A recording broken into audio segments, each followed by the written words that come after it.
Hello, আসসালামু আলাইকুম everyone, welcome back to my new blog. এতদিন এত ব্যস্ত ছিলাম যে আপনাদের মাঝে কোনো ব্লগই আমার আপলোড করা হয়নি। তো যাই হোক, এই তো দেখতে পাচ্ছেন ঈদের ব্লগটা নিয়ে আপনাদের কাছে চলে এসেছি। তো এটা চাঁদ রাত থেকে শুরু করলাম আজকের ব্লগটা। চাঁদ রাতে দুপুরে বৃষ্টি হয়েছিল, বাবুদের নিয়ে একটু বৃষ্টিতে ভিজে তারপর বড় আপার বাসায় চলে গিয়েছিলাম মেহেদি পরার জন্য। আর যেহেতু বড় আপার বাসার গ্যারেজেই আমাদের গরুটা রাখা, তো ভাবলাম সেখানে গরুটা দেখেও আসবো এবং মেহেদি পরেও আসবো। অনেক দিন হয় দুই হাত ভরে মেহেদি পরি না। তো যেই কথা তেমন কাজ, এখানে এক হাতের আমার মেহেদি দেওয়া কমপ্লিট।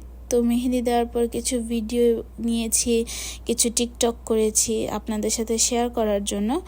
তো সবাই কমেন্টসে জানাবেন আমাদের মেহেদিটা কেমন হয়েছে। তারপরে চলে গিয়েছিলাম গরুকে একটু আদর করতে, বাট আমি অনেক ভয় পাচ্ছিলাম, আমাদের গরুটা অনেক জেদি ছিল। তো এর জন্য অনেকটা ভয় পেয়ে পেয়ে আমি করছি, তারপরেও করতে পেরেছি, এর জন্য আমি খুবই আদর করতে পেরেছি, তাই অনেক খুশি হয়ে গিয়েছিলাম। তো চাঁদ রাত এই পর্যন্ত ছিল। সকাল সকাল ঈদের দিন উঠে সব রান্নাবান্না করছিলাম। ঈদের দিনে তেমন কোনো আমার ক্লিপই নেওয়া হয়নি।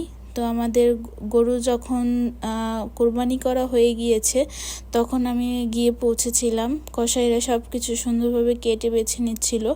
আপুদের বাসার নিচে আমাদের কোরবানিটা হচ্ছিল, তাই আমার ওই বাসাতেই যাওয়া লেগেছে।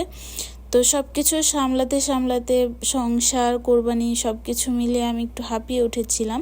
কোরবানির আগ পর্যন্ত যেহেতু রোজা ছিলাম, তাই খুব ক্ষুধা পেয়েছিল। কোরবানি হওয়ার পরপরই আপুদের বাসায় গিয়ে একটু শ্যামাই ট্যামাই খেয়ে রোজাটা ভেঙে ফেলেছি। আমরা মুসলিমরা তো হয়তো এটা জানি যে কোরবানির আগ পর্যন্ত কিছু খাওয়া যায় না। তো যাই হোক, তারপরে দেখলাম যে প্রায় কাটাকাটি শেষ, এখন শুধু হাড্ডিগুলো বাকি আছে। তো যাই হোক, বড় ভাইয়াও বসে বসে কাজ করছিল, আমরা সবাই মিলে দেখছিলাম বসে বসে।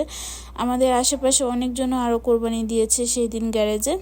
তো কোরবানি গোস্ত টোস্ত মাপা টাপা হয়ে গেলে আত্মীয় স্বজন গরিবদের দিয়ে আমি আমাদের ভাগ থেকে কিছুটা মাংস রান্না বসিয়ে দিয়েছিলাম।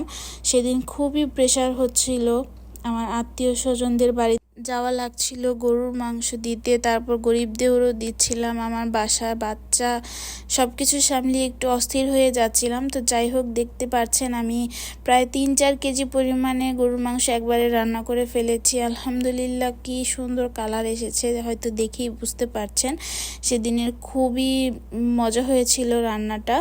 আমি ঈদে একটু চেষ্টা করি স্পেশালভাবে রান্না করার জন্য, বিয়ে বাড়ির মতো করে স্পেশাল ফ্রেশ মাংস রান্না করলে এমনিতেই মজা, তারপর আমি একটু চেষ্টা করি যে ভালোভাবে বিয়ে বাড়ির মতো টেস্ট দিয়ে রান্না করার জন্য। যাই হোক, এতটুকুই ছিল ঈদের দিনের ভিডিও। তারপর হচ্ছে আমার খুবই ক্লান্ত ছিলাম, আমার হাজব্যান্ড সেদিন এসেছিল। তো বলল তোমাকে মাথায় একটু তেল দিয়ে দেই। তো মাথায় তেল দিয়ে আমি সুন্দর করে মাসাজ করে দিচ্ছে। আমার মেয়েকেও আমি তেল দিয়ে দিয়েছি, তাকে সুন্দর করে বেনি করে দিয়েছি। মাশাআল্লাহ, আমার মেয়ের জন্য অনেক অনেক দোয়া করবেন সবাই। তার চুলগুলো খুব তাড়াতাড়ি বড় হয়ে যাচ্ছে। তো এখানে আমার হাজব্যান্ড আমার সাথে দুষ্টামি করছিল, তেল দিচ্ছিল আর বলছিল এইভাবে যদি টানা টেনে টেনে তোমার চুলগুলো ছিঁড়তে পারতাম। তো যাই হোক, সে দুষ্টামি করতেছিল, আমি একটু ভিডিও করে নিলাম। তো আমার মেয়েও সেখানে আবদার করছে তার জন্য আর একটু সুন্দর করে চুল বেঁধে দেই। তো আমিও আবার সুন্দর করে একটু বেঁধে দিয়েছি। তো কোরবানি দিয়েছি ঠিক আছে, কিন্তু কোরবানির মাংস একদমই আমার খাওয়া হয়নি 2 দিন পর্যন্ত। কেন জানি এমন হয়েছে। তো পরদিন সকালবেলা ঘুম থেকে উঠে গিয়ে পরোটা আর নাস্তা এনেছিলাম। তো যাই হোক, পরোটা বাইরে থেকে কেনা হয়েছিল সেই দিন। পরোটা, গরু মাংস আর চা দিয়ে সেদিনের নাস্তাটা করে ফেলেছি। তো এই ছিল আজকের ভিডিওটা, আশা করি সবার ভালো লেগেছে। ব্যস্ততার কারণে আপলোড করতে পারিনি ভিডিওটা। যাই হোক, সবাই ভালো থাকবেন, সুস্থ থাকবেন এবং আমার জন্য দোয়া করবেন এবং আইডিটাকে ফলো করে দিবেন। আল্লাহ হাফেজ।